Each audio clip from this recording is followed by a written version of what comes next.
Така фокусираме ние с моя хата. Къде? Не ви имате сърдечно?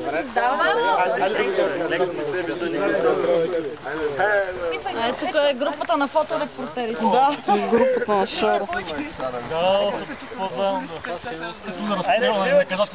Той ли сте на 3, дигаме ръцете. 1, 2,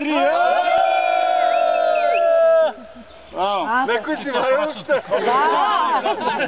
Сега, почваме отзад напред. Първо да ви кажем, че днешния ден мина за нас добре. От гледна точка на това, че беше без някакви инциденти. Вече последните срещи трудно пазихте концентрация. Може би кебабчетата и тия надричките също повече. Да, така че благодариме за днешния ден ние. Така.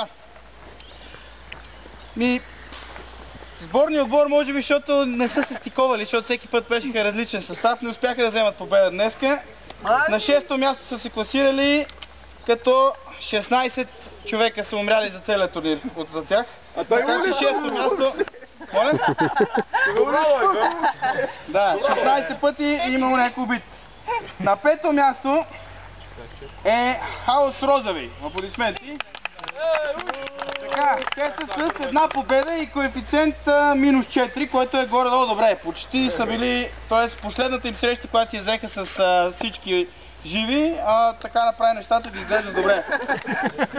В последната среща за третото място Инфра 2 загуби и са на 4-то място с 6 точки и коефициент минус 1. Браво!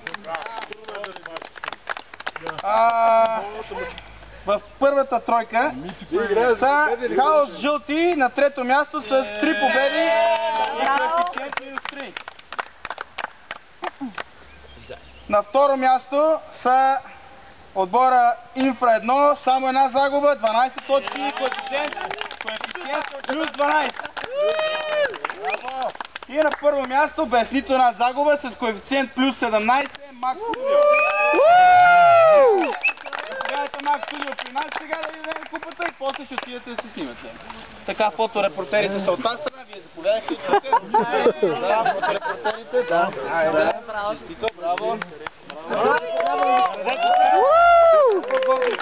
Да ви снимат и после ще отидете.